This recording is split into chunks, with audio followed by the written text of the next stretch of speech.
കുട്ടികളെ ഇങ്ങനെ കൈ പിടിച്ചിട്ട് വലിച്ചുകൊണ്ടായിരിക്കാൻ പോകുന്നത്, ചിലപ്പോൾ കാറിലൊക്കെ ക്വിക്കായിട്ട് കയറ്റിക്കൊണ്ടായിരിക്കാൻ പോകുന്നത്. ഈ സമയത്തില്ലേ ഇങ്ങനെ നിൽക്കുന്നതിന് പകരം പെട്ടെന്ന് ഭയങ്കര ഫാസ്റ്റ് ആയിട്ട് താഴോട്ട് ഫാസ്റ്റ് ഇങ്ങനെ ഇരിക്കുന്ന സമയത്ത് എനിക്ക് കുട്ടികളാണെങ്കിൽ പോലും വലിച്ചെടുക്കാൻ നല്ല സമയം ഉണ്ടാവും. നിൽപ്പിന് നമുക്ക് വലിച്ചെടുക്കാൻ ഈസി ആയിരിക്കും. ഇങ്ങനെ ഇരിക്കുന്ന സമയത്ത് ബോഡി വെയിറ്റ് മൊത്തത്തിൽ ഗ്രൗണ്ടിലാണ്. ഈ സമയത്ത് നമുക്ക് വലിച്ചെടുക്കാൻ ബുദ്ധിമുട്ടായിരിക്കും. ഇങ്ങനെ ബുദ്ധിമുട്ടുന്ന ഈ സമയത്ത് രണ്ട് കൈ ഉപയോഗിച്ചിട്ട് വലിക്കാൻ നോക്കുന്നുണ്ടെങ്കിൽ നമുക്ക് കുട്ടികൾക്ക് കടിക്കാൻ എത്തുവാണെങ്കിൽ ഒന്ന് ട്രൈ ആക്കിയാൽ ട്രൈ ആക്കിയാൽ ഓക്കെ. കടിക്കാൻ എത്തുവാണെങ്കിൽ ശക്തിയായിട്ട് കടിക്കുക. ഈ കടിക്കുന്ന സമയത്ത് നമുക്കൊരു പെയിൻ ഉണ്ടാവും.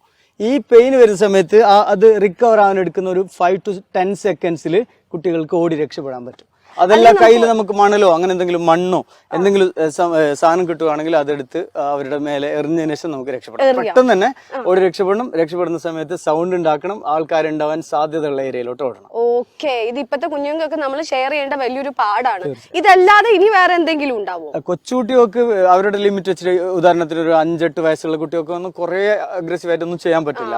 അപ്പൊ അവർക്ക് അവരുടെ ലിമിറ്റ് വെച്ചിട്ട് ഇതാണ് ചെയ്യാൻ പറ്റുന്നത്. ഇനി കണ്ടു നിൽക്കുന്ന നമുക്ക്, ഇപ്പൊ നമ്മൾ വീട്ടിലുള്ള കുട്ടിയോ നെയ്ബറോ അല്ലെങ്കിൽ കൺമുന്നിൽ ഏതെങ്കിലും കുട്ടീനെ തട്ടിക്കൊണ്ട് പോകുന്നുണ്ട്, ആ സമയത്ത് നമുക്ക് ഈ കുട്ടീനെ അങ്ങനെ രക്ഷപ്പെടാമെന്നും കൂടി കാണിച്ചു. പിടിച്ച് വലിച്ചിടരുത്. അടുത്തോട്ട് ഇതുപോലെ നമ്മൾ പിന്നിലായിരിക്കും എന്തായാലും ഉണ്ടാവുന്നത്. ഈ തട്ടിക്കൊണ്ട് പോകുന്ന ആളുടെ ഫോക്കസ് മൊത്തത്തിലും കുട്ടിയുടെ കയ്യിലായിരിക്കും. ഈ ഒരു ഫോഴ്സ് എടുത്ത് വലിക്കുന്ന സമയത്ത് നമുക്ക് ചെയ്യാൻ പറ്റുന്നത് തലയിൽ ഇങ്ങനെ പിടിച്ച് വലിച്ചതിന് ശേഷം പെട്ടെന്ന് ക്വിക്കായിട്ട് നെക്കിൽ ഹോൾഡ് ചെയ്യാം, ഡൗൺ താഴോട്ട് ഇതുപോലെ ഇരുത്താം. ഇതുപോലെ ചെയ്യണം അല്ലേ? ഇതുപോലെ ചെയ്യണം. കണ്ടു നിൽക്കുന്ന ആൾക്കാർ, അതായത് മുതിർന്നവർക്ക് അവരെ എന്നെ ഹെൽപ്പ് ചെയ്യാന്നുള്ളതാണ് ഇപ്പൊ കാണിച്ചത്. ഇപ്പൊ ചേട്ടാ അധികം ഒരു പിടിച്ച് വണ്ടിയിലേക്ക് ഇടുക, നമുക്ക് ഒന്നിനും ഒരു സമയം തരുന്നില്ല, പെട്ടെന്ന് വണ്ടീന്റെ ഉള്ളിലേക്ക് ഇടുക. അപ്പത്തെ സിറ്റുവേഷൻ നമ്മൾ എന്ത് ചെയ്യും? ഈ പറഞ്ഞ കാര്യത്തില് രണ്ട് സൈഡ് ഉണ്ട്. ഒന്നെന്ന് പറയുന്നത് ഈ കുട്ടികളെ പ്രലോഭിപ്പിച്ചിട്ടുകൊണ്ടോ എന്തെങ്കിലും സാധനം കാണിച്ചിട്ടോ, അതല്ലെങ്കിൽ നിങ്ങളുടെ ഫാമിലി ഫ്രണ്ട് ആണെന്ന് പറഞ്ഞിട്ടോ, അല്ലെങ്കിൽ നമുക്ക് ജസ്റ്റ് ഒന്ന് കാറിൽ പോയി വരാം, ഇങ്ങനെ പ്രലോഭിപ്പിക്കുന്ന സമയത്ത് കുട്ടികളോട് ഞങ്ങളും പറയാറുണ്ട്, ക്ലാസ്സിലുള്ള എല്ലാ കുട്ടികളോടും പറഞ്ഞു കൊടുക്കാറുണ്ട്. അതായത് ആരെങ്കിലും എന്തെങ്കിലും കാണിച്ചിട്ടോ അല്ലെങ്കിൽ അഡ്രസ്സ് ചോദിച്ചിട്ടോ ഇന്ന സ്ഥലത്തേക്കുള്ള വഴി ചോദിച്ചിട്ടോ ആരെങ്കിലും വിളിക്കുന്നുണ്ടെങ്കിൽ, സ്ട്രേഞ്ചർ ആണെങ്കിൽ ഒരു കാരണവശാലും അടുത്തേക്ക് പോകാനേ പാടില്ല. പകരം തിരിച്ച് നമുക്ക് പോകാനുള്ള സ്ഥലത്തോട്ട് പോകണം.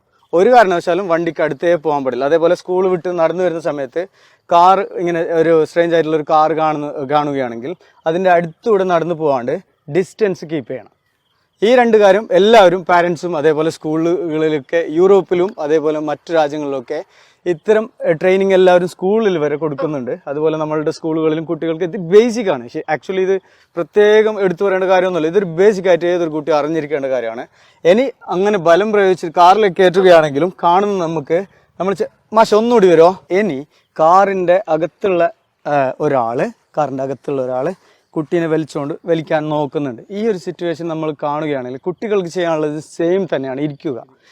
ഇരിക്കുന്ന സമയത്ത് നമുക്ക് ഭയങ്കര സ്ട്രെങ്ത് ഉപയോഗിക്കേണ്ടി. അത് കൊച്ചു കുട്ടികളാണെങ്കിലും ഞങ്ങൾ പരീക്ഷ നോക്കിയിട്ടുണ്ട്, ക്ലാസ്സിൽ ഭയങ്കരമായിട്ട് ബലം പ്രയോഗിക്കേണ്ടി വരും. കുറേ സമയം ആൾക്കാർ കാണുമെന്നുള്ള ഒരു ടെൻഡൻസി വന്നിട്ട് അവർ വിട്ടിട്ട് പോകാനുള്ള ഒരു സാധ്യതയും കൂടി ഉണ്ട്. അപ്പോൾ പെട്ടെന്ന് കുട്ടികൾക്ക് ഇരിക്കാൻ പറ്റും. നമ്മൾ ചെയ്യേണ്ടത് പിടിച്ച് വലിക്കാൻ നോക്കാം. പക്ഷേ നമ്മൾ ഈ ഒരു ഭാഗം പിടിച്ചാൽ മതി. ഈ ഒരു ഭാഗം പിടിച്ചിട്ട് ഈ കൈയിൻ്റെ ഇവിടേക്ക് 2 അടി കൊടുത്തിട്ട് കുട്ടീനെ രക്ഷപ്പെടുത്താം. നമുക്ക് കണ്ടു നിൽക്കുന്ന ആൾക്ക് ചെറിയൊരു സെക്കൻഡ്സ് കൊണ്ട് നടക്കേണ്ട പരിപാടിയാണ്. കാരണം കുട്ടീനെ ഡോർ തുറന്നിട്ട് വലിക്കുന്ന സമയത്ത് നമ്മൾ കാണുകയാണെങ്കിൽ ലോക്ക് ഇങ്ങനെ പിന്നിൽ നിന്ന് ലോക്ക് ചെയ്തിട്ട് ആ പിടിച്ച ആളുടെ കയ്യിൽ അടി പിടിച്ചു.